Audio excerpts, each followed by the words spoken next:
Hi friends, SSC CGL ఈ 3 అక్షరాలు లక్షలాది మంది యువతకు ఒక కళ. సెంట్రల్ గవర్నమెంట్లో జాబు, సమాజంలో గౌరవం, ఒక సెక్యూర్ లైఫ్. కానీ ఈ కళను నిజం చేసుకోవడం అంత ఈజీనా అంటే రోజుకి 12 గంటలు చదువుతున్నారు, వందల కొద్ది మాక్ టెస్ట్లు రాస్తున్నారు, అయినా స్కోర్ మాత్రం పెరగట్లేదని చెప్పి ఫీల్ అవుతున్నారా? చాలామంది ఫేస్ చేసేటువంటి ఒకే ఒక ప్రాబ్లం, టైం సరిపోవట్లేదు బ్రదర్ అని. అన్నీ తెలిసిన క్వశ్చన్సే కానీ వదిలేసి రావాల్సి వస్తుంది. ఇది మీ కథలాగే అనిపిస్తుందా? అయితే ఒక్క క్షణం కూడా స్కిప్ చేయకుండా ఈ వీడియో మొత్తం చూడండి. ఎందుకంటే ఈరోజు మనం తెలివితేటల గురించి కాదు, ఒక పర్ఫెక్ట్ స్ట్రాటజీ గురించి మాట్లాడుకోబోతున్నాం. గుర్తుపెట్టుకోండి, ఎస్ఎస్సి సిజిఎల్ అనేది కేవలం తెలివైన వాళ్ళ కోసం కాదు, సరైనటువంటి వ్యూహం తెలిసిన వాళ్ళని మాత్రమే విజేతగా అయితే నిలబెడుతుంది. మీరు ఇంకా మన తెలుగు ఎగ్జామ్స్ యూట్యూబ్ ఛానల్ని సబ్స్క్రైబ్ చేసుకోకపోతే వెంటనే సబ్స్క్రైబ్ చేసుకోండి. అలాగే ఈ వీడియో చూసే ముందు ఒక లైక్ బటన్ ఇవ్వండి. యూట్యూబ్ వాళ్ళు మరింత మందికి రికమెండ్ చేయడానికి అవకాశం అయితే ఉంటుంది. ఇక ఎస్ఎస్సి సిజిఎల్ టాపర్స్ ఎవరితోనూ పంచుకున్నటువంటి ఆ సీక్రెట్ ఏంటో తెలుసా మీకు? అది వాళ్ళ ఐక్యూ లెవెల్ కాదండి, వాళ్ళు చదివే గంటలు అంతకన్నా కాదు, కేవలం ఒక సింపుల్ పవర్ఫుల్ టెక్నిక్.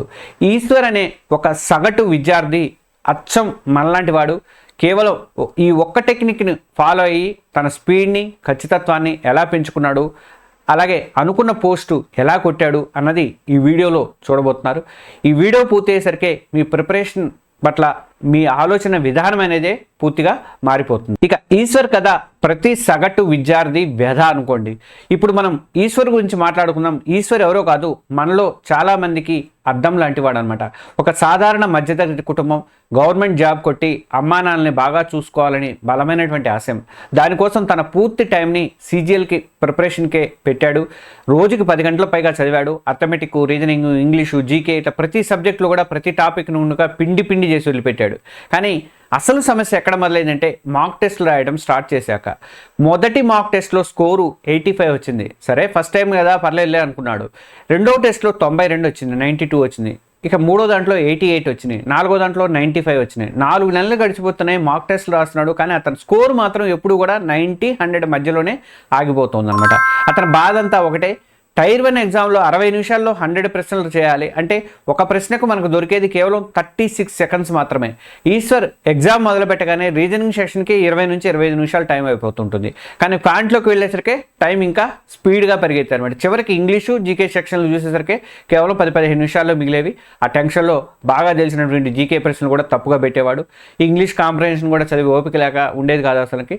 ప్రతి మాక్ టెస్ట్ తర్వాత అనాలిసిస్ చూసుకున్నప్పుడే అతని గుండె అనేది తరుక్కుపోయేదనమాట. ఎందుకంటే టైం లేక వదిలేసినటువంటి 10 నుంచి 20 ప్రశ్నల్లో కనీసం 10 ప్రశ్నలు చాలా ఈజీగా చేయగలిగేవి ఉండేవన్నమాట. ఈ నొప్పి మీలో ఎంతమందికి తెలుసు? అయ్యో ఇంకొక 5 నిమిషాలు ఉండి ఉంటే ఈజీగా 10 మార్కులు ఎక్కువ వచ్చేవి కదా అని చెప్పి మీలో చాలామంది ఎన్నిసార్లు ఫీల్ అయి ఉంటారు ఏ ఎగ్జామ్కైనా కానీ. ఈశ్వర్ పరిస్థితి కూడా సేమ్ టు సేమ్ అనమాట. అతను పూర్తిగా నిరాశలోకి వెళ్ళిపోయాడు. నాకు టాలెంట్ లేదా, నా ప్రిపరేషన్ ఏదైనా లోపం ఉందా, నేను ఈ ఎగ్జామ్కి సెట్ అవనా, ఇలాంటి ప్రశ్నలతో తనకు తాను హింసించుకునేవాడు అనమాట. ఒక సీక్రెట్ టెక్నిక్తో అతని కథ మొత్తం కూడా మలుపు తిరిగింది. అలాంటి నిరాశలో ఉన్నప్పుడే ఈశ్వర్ ఒక టాపర్ ఇంటర్వ్యూ చూశాడు. ఆ ఇంటర్వ్యూలో ఆ టాపర్ చెప్పిన ఒకే ఒక్క మాట ఈశ్వర్ ఆలోచించే విధానాన్ని తలకిందులు చేస్తుంది అనమాట. ఆ మాట ఏంటంటే, ఎస్ఎస్సి సిజిఎల్ పరీక్ష మీ నాలెడ్జ్ని మాత్రమే కాదు, మీ ఎగ్జామ్ రాసే స్ట్రాటజీని కూడా టెస్ట్ చేస్తుంది. ఫాస్ట్గా క్వశ్చన్స్ చేయడం అంటే గబగబా చేయడం కాదు, ఏ ప్రశ్న ముందు చేయాలో, ఏ ప్రశ్న నిర్దాక్షిణ్యంగా వదిలేయాలో తెలియడమే అసలైనటువంటి స్పీడ్ అని ఆయన చెప్పాడనమాట. ఈ మాట వినగానే ఈశ్వర్కి తన తప్పేంటో క్లారిటీ వచ్చిందనమాట. అతను ప్రతి ప్రశ్నను కూడా ఒకేలాగా చూస్తున్నాడు. ఒక కష్టమైన పజిల్ని కానీ, ఒక సింపుల్ ఎనాలజీ ప్రశ్న కానీ ఒకేసారి సాల్వ్ చేయాలని చెప్పేసి అనుకుంటున్నాడు. ఒక ప్రశ్నకు టైం ఎక్కువ పడుతుంటే దాన్ని ఈగోకి తీసుకొని దాని అంతు చూడాలని చెప్పి పట్టుబట్టి నిమిషాల కొద్ది టైం అనేది బూడిదలో పోసేస్తూ ఉన్నాడనమాట. అప్పుడే అతను ఒక కొత్త టెక్నిక్ని తన ప్రిపరేషన్లో ప్రవేశపెట్టాడు. దాని పేరే 2 పాస్ స్ట్రాటజీ అనమాట, లేదా 2 దశల వ్యూహం అని తెలుగులో చెప్పుకోవచ్చు. ఇది వినడానికి చాలా సింపుల్గా అనిపించవచ్చు, కానీ దీన్ని సరిగ్గా పాటిస్తే మీ స్కోరు 20 నుంచి 30 మార్కుల వరకు కూడా పెంచే ఛాన్సెస్ ఉంటాయి అనమాట. అన్ని ఎగ్జామ్స్ కూడా ఇది పనికొస్తుంది. టాపర్స్ ఎవరు బయటికి చెప్పకపోయినా వాళ్ళందరూ తెలుసో తెలియకో ఫాలో అయ్యే సీక్రెట్ ఇదే అనమాట. ఏంటి ఈ 2 పాస్ స్ట్రాటజీ అంటే చాలా సింపుల్ అండి. మీరు మొత్తం 100 ప్రశ్నలు ఒకేసారి అటెంప్ట్ చేయరు, 2 రౌండ్లలో వాటిని పూర్తి చేస్తాం అనమాట.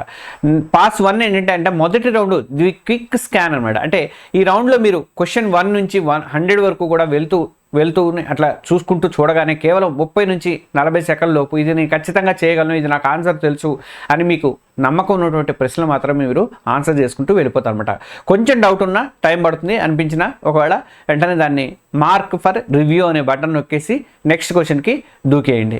ఈ దశలో మీ లక్ష్యం ఒకటే, తక్కువ టైంలో వీలైనటువంటి ఎక్కువ మార్కుల్ని జేబులో వేసుకోవడం అనమాట.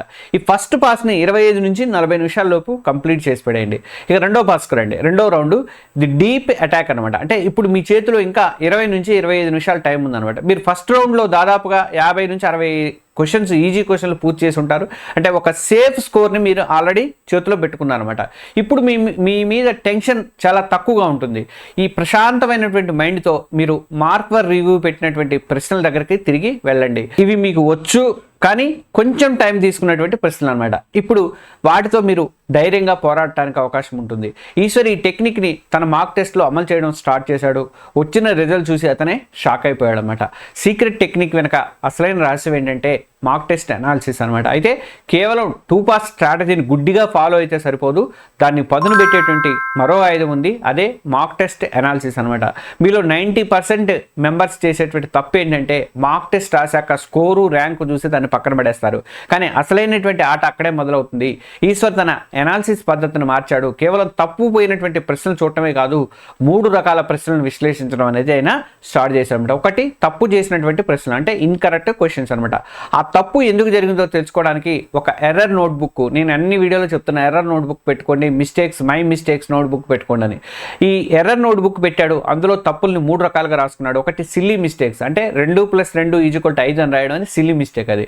అలా క్వశ్చన్లో నాట్ అనే పదాన్ని చూడకపోవటము, అలాగే కరెక్ట్ ఆన్సర్ కనుక్కొని తప్పు ఆప్షన్ బబుల్ చేయడం లాంటివి, ఇట్లాంటివన్నీ సిల్లీ అనమాట. ఇక కాన్సెప్ట్ గ్యాప్స్, ఆ కాన్సెప్ట్ లేదా ఫార్ములా తెలియకపోవడం వల్ల జరిగేటువంటి తప్పులు అనమాట. తర్వాత బ్లైండ్ గెస్ చేయడం అనమాట. అంటే ఏదో ఒకటి గుడ్డిగా పెడితే అది రాంగ్ అవడం, ఇలాంటివి గమనించాడు. ఇక రెండోది ఏంటంటే వదిలేసినటువంటి ప్రశ్నలు, అన్అటెంప్టెడ్ క్వశ్చన్స్ అనమాట. టైం లేక వదిలేసామా లేక అసలు కాన్సెప్ట్ రాక వదిలేసామా అని విశ్లేషణ అనేది తను చేసుకున్నాడు. ఈ మూడోది ఏంటంటే ఎక్కువ టైం తీసుకున్నటువంటి ప్రశ్నలు, అంటే టైం కన్జ్యూమింగ్ క్వశ్చన్స్ అనమాట. ఇది చాలా ఇంపార్టెంట్. ఒక కరెక్ట్ ఆన్సర్ ఇవ్వడానికి 90 సెకండ్ల కన్నా ఎక్కువ పడితే ఆ ప్రశ్నను కూడా ఎర్రర్ నోట్బుక్లో రాసుకోవాల్సిందే. దీనికి ఇంత టైం ఎందుకు పట్టింది, నాకు దీనికి ఏదైనా షార్ట్ కట్ ఉందా, నేను అనవసరంగా లెంతీ మెథడ్లో ట్రై చేస్తున్నానా అని చెప్పి ఆలోచించడం అనేది మొదలుపెట్టాడు. ఈ అనాలిసిస్ తర్వాత అతను తన బలహీనత మీద ఫోకస్ చేశాడు. సిల్లీ మిస్టేక్స్ తగ్గించుకోవడానికి క్వశ్చన్స్ని కాస్త నెమ్మదిగా శ్రద్ధగా చదవడం అలవాటు చేసుకున్నాడు. కాన్సెప్ట్ గ్యాప్స్ ఉన్న టాపిక్స్ మళ్ళీ చదివి వాటి మీద ఎక్కువ ప్రాక్టీస్ చేశాడు. ఎక్కువ టైం తీసుకుంటున్నటువంటి ప్రశ్నలు షార్ట్ కట్స్ నేర్చుకున్నాడు. సబ్జెక్టుల వారిగా 2 పాస్ స్ట్రాటజీని అప్లికేషన్ చేశాడు. ఈశ్వర్ ఈ స్ట్రాటజీని ప్రతి సబ్జెక్టుకి ఎలా అప్లై చేశాడో అన్నది నేను క్లియర్గా చెప్తాను చూడండి. ఒకటి, రీజనింగ్. టార్గెట్ ఏంటిది? 15 నిమిషాలు మాత్రమే. ఇది పాస్ 1 ఏంటంటే అనాలజీ కానీ, క్లాసిఫికేషన్ కానీ, సిరీస్ కానీ, బ్లడ్ రిలేషన్ లాంటివి చూడగానే పెట్టేయగలిగినటువంటి ప్రశ్నలన్నింటినీ కూడా మొదట పూర్తి చేసేవాడు అనమాట. సీటింగ్ అరేంజ్మెంట్ కానీ, పజిల్స్ కానీ, లేదంటే ఏదైనా కొత్త మోడల్ క్వశ్చన్ కనిపించిన కానీ దాన్ని వెంటనే మార్క్ ఫర్ రివ్యూ అని స్కిప్ చేసేసేవాడు అనమాట అప్పటికి. ఇక పాస్ 2లో ఏంటంటే మిగిలిన టైంలో పజిల్స్ లాంటి టైం తినేసేటువంటి ప్రశ్న దగ్గరకు వచ్చేవాడు. దీనివల్ల ఈజీ అయినటువంటి 15 నుంచి 18 ప్రశ్నలు కేవలం 8 నుంచి 10 ప్రశ్నలు 10 నిమిషాల్లో పూర్తి చేసి పడేసి మిగిలిన టైంని కష్టమైనటువంటి 5 నుంచి 7 ప్రశ్నల మీద పెట్టగలిగాడు అనమాట. ఇక క్వాంటిటివ్ అప్టిట్యూడ్ చూసుకుంటే ఇది టార్గెట్ 18 నుంచి 20 మినిట్స్ లోపు కంప్లీట్ చేయాలండి.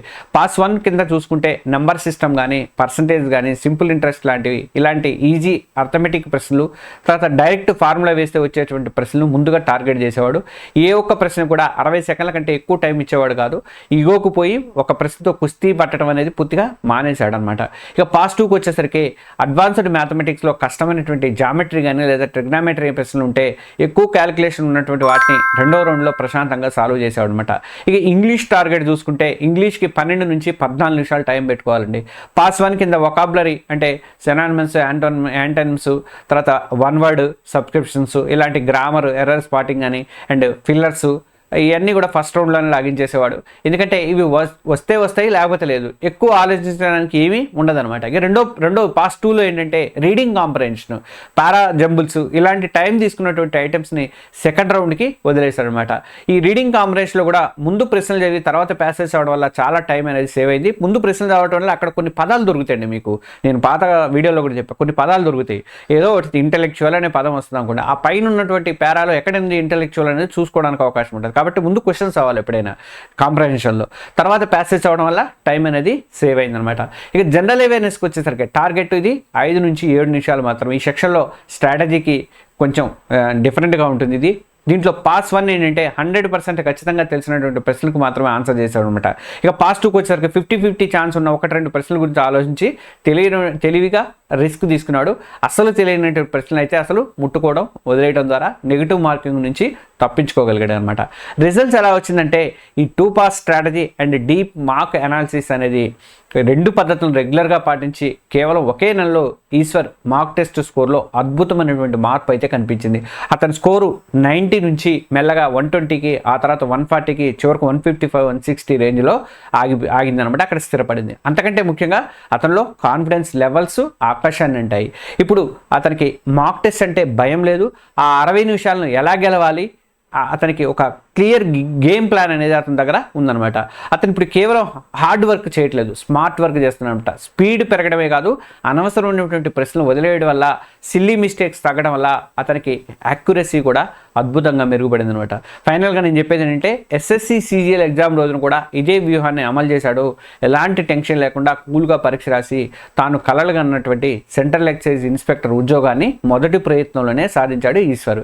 ఫ్రెండ్స్, ఈశ్వర్ కథ మనందరికీ ఒకటే చెప్తుంది, సక్సెస్ అనేది కేవలం టాలెంట్కి మాత్రమే సొంతం కాదు.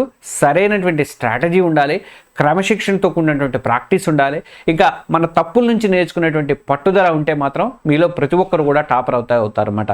ఈ వీడియోలో మనం నేర్చుకున్నటువంటి 2 ముఖ్యమైన విషయాలని మళ్ళీ గుర్తు చేసుకున్నాం. ఒకటి 2 పాస్ స్ట్రాటజీ, ఎగ్జామ్ను 2 రౌండ్లో రాయడం అన్నట్టు. అంటే ఫస్ట్ రౌండ్లో ఈజీ క్వశ్చన్స్ అన్ని రాసుకుంటూ పోవడం, సెకండ్ రౌండ్కి వచ్చేసరికి టఫ్ క్వశ్చన్స్ అనమాట. రెండోది ఏంటంటే డీప్ మార్క్ అనాలిసిస్, అంటే స్కోర్ చూడటమే కాదు, మార్క్ టెస్ట్ రాసిన తర్వాత గ్రాండ్ టెస్ట్ రాసిన తర్వాత స్కోర్ చూడటమే కాదు, తప్పు చేసినటువంటి వదిలేసినటువంటి ఎక్కువ టైం తీసుకున్న ప్రశ్నలన్నీ విశ్లేషించి ఒక ఎర్రర్ నోట్బుక్ మెయింటైన్ చేయడం అనేది. గుర్తుపెట్టుకోండి, స్పీడ్ అంటే పరిగెత్తడం కాదు, ఏ దారిలో పరిగెత్తాలో కూడా తెలిసి ఉండాలన్నమాట. మీరు కూడా రేపటి నుంచి మీ మార్క్ టెస్ట్లలో ఈశ్వర్ టెక్నిక్ని అప్లై చేయండి. Not only SSC CGL, me exam మీరు కానిస్టేబుల్ అండి, ఎస్ఐ రాయండి, గ్రూప్ రాయండి, దేనికైనా సరే మొదటిసారి కొంచెం ఇబ్బందిగా అనిపించవచ్చు, కానీ వదలకుండా మీరు కూడా ప్రాక్టీస్ చేస్తే మీ స్కోర్లో మీరే ఊహించినటువంటి మార్పును అయితే మీరు చూస్తారన్నమాట. ఈ స్ట్రాటజీ మీకు హెల్ప్ అవుతుంది అనిపిస్తే ఈ వీడియోని ఒక లైక్ బటన్ ఇవ్వండి బ్రదర్ అండ్ సిస్టర్స్. మీలాంటి ఇతర ఎస్ఎస్సి ఆస్పిరెంట్తో ఈ వీడియోని షేర్ చేసుకోండి. మన తెలుగు ఎగ్జామ్స్ ఛానల్లో సబ్స్క్రైబ్ చేసుకోవడం మాత్రం అస్సలు మర్చిపోకండి. ఎందుకంటే ఇలాంటి మరెన్నో పవర్ఫుల్ స్ట్రాటజీలతో మళ్ళీ మీ ముందుకు వస్తూ ఉంటాను. మీ ప్రిపరేషన్లో మీకు ఎలాంటి డౌట్స్ ఉన్నా కానీ కింద కామెంట్స్లో అడగండి. మీ సక్సెస్ జర్నీలో మేము సపోర్ట్గా ఉంటాము. నెక్స్ట్ వీడియో ఏమిస్తానంటే ఎస్ఎస్సి సిజిఎల్ మ్యాథమెటిక్స్ అండ్ ఇంగ్లీష్లో 50కి 45+ తెచ్చేటువంటి సీక్రెట్ని నెక్స్ట్ వీడియోలో ఇస్తాను. ఈ వీడియో చూడాలంటే వెంటనే మన ఛానల్ని సబ్స్క్రైబ్ చేసుకోండి. అలాగే ఈ వీడియోకి లైక్ కొట్టండి, అలాగే బెల్ ఐకాన్ కూడా ప్రెస్ చేయండి. Thank you, all the best, జై హింద్.